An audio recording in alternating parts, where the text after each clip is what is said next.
I think my package from Mike Eckmans is here. Oh yeah.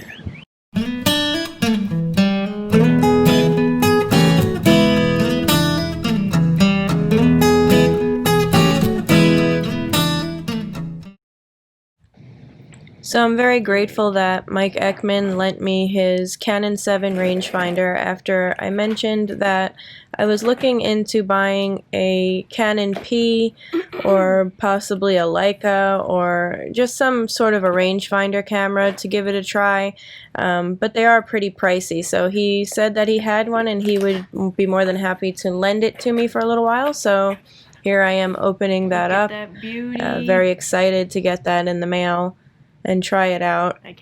Thank you, Mike. So my fiance and I decided to take a ride down to Tradition, Florida to see what I could get some shots of. They have a much better variety of landscapes and things there than in my own town. So we took a ride down there and I brought along a couple other cameras with me besides the Canon 7 to test out. This is just a test run. It's not a formal review.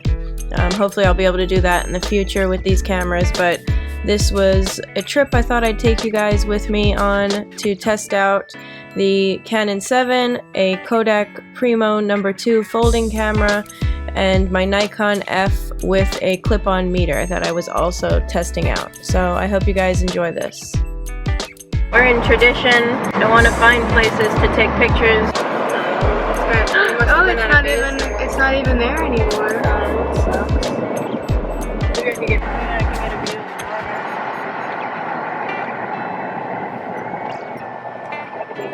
So I've got my folding camera, the Premo No. 2. This is, it takes big pictures, so I wanted to make sure I took some landscapes with that. Ow! And then I brought my lovely, my favorite. I have my Nikon F with the clip-on meter to test it out. And then I have Mike Eckmans lent me his Canon 7, and they all are loaded with black and white film. I brought my yellow filter for the clouds for the Nikon. So first, Kelsey's my desk. So first, I'm going to take some pictures with the Premo. So look at that beauty. Can you even see it? I don't know if I'm going to be able to see very good out of the viewfinder. It's pretty sunny out. The lowest shutter speed they have is a 50. I'm going to use my pocket light meter. Ooh, crap, yeah. It's too bright. I don't know what's going to happen, so this will be interesting. You'll have to excuse these shots of me. My fiance was videotaping me from inside the car, so sorry about the car window being in the way.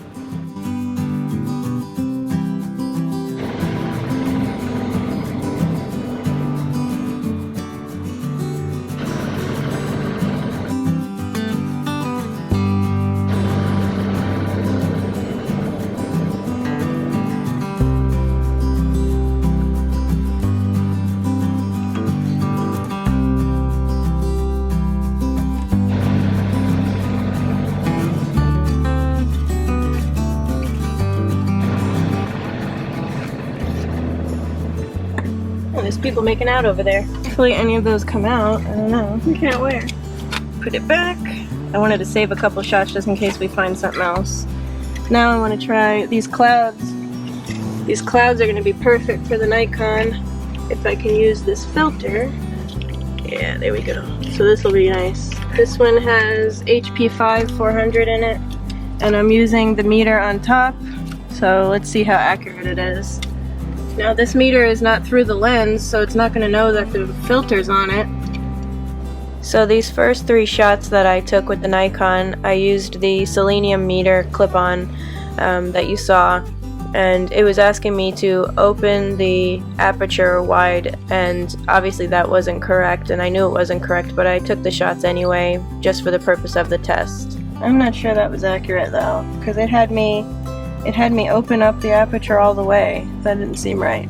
So I'm gonna test it with my light meter on my phone and see if it was correct. But it's so freaking hot, oh my god. Felt like I was gonna pass out. I need a minute.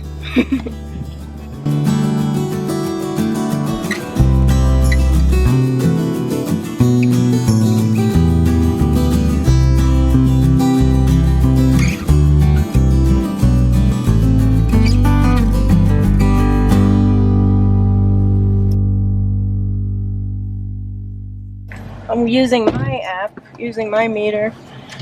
It wanted me to close down the aperture, so yeah, I don't know how accurate this is because it was so bright. But that, you know, that happens with the selenium meters. So now I have the Canon 7 that Mike Eckmans lent me. He's letting me try it out. I put my strap on it. Again, he's never used the selenium meter in there, so I've been trying to test it out for him. But I'm also going to use my meter, and it's got a 50mm lens.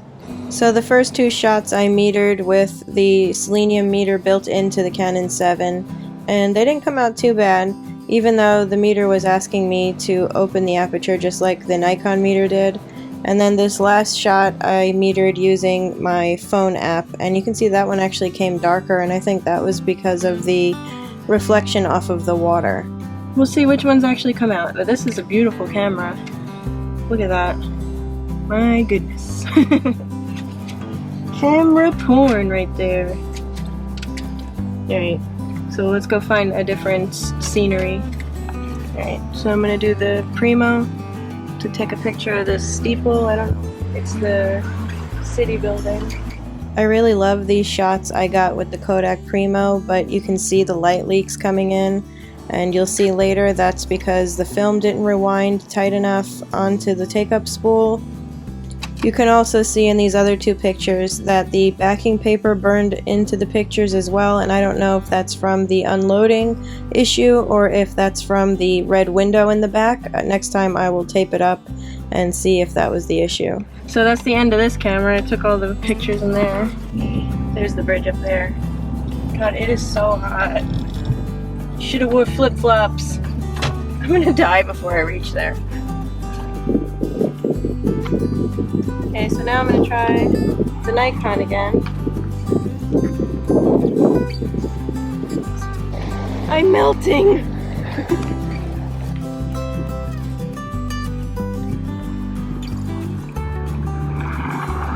For these shots I metered with the clip-on Nikon meter again, and they worked well in these shaded areas, despite the lens flare that I got from the 24mm lens, but the clip-on meter still worked pretty good for these shots, even though it was still bright, but I think the reflection from the water in the beginning was what was throwing it off.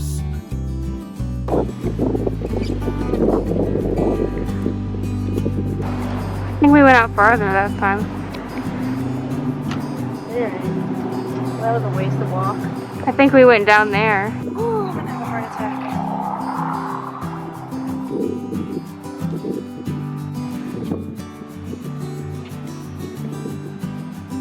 The same thing goes for the Canon 7's built-in meter, I guess because it's a selenium meter as well. It worked well in these shaded areas, and you can see that none of the pictures were overexposed the way that they were trying to be overexposed with the water.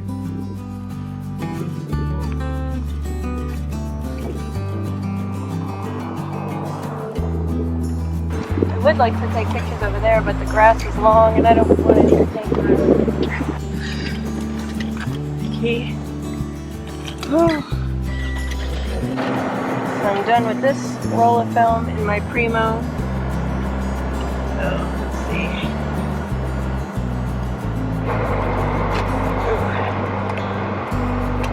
The film's there.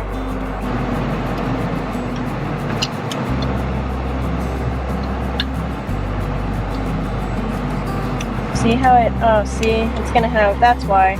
It didn't roll it tight at all.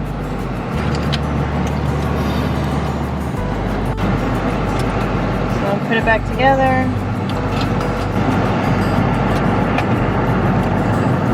And you lock it. That's disappointing, I'm upset. So even though those pictures did have light leaks and it's kind of a shame that they were ruined, I really did have a good time, and I will definitely be retaking those pictures with the Premo. Here's some pictures I took after that trip with the Canon 7 because I was enjoying it so much that I decided to take some more test shots at home.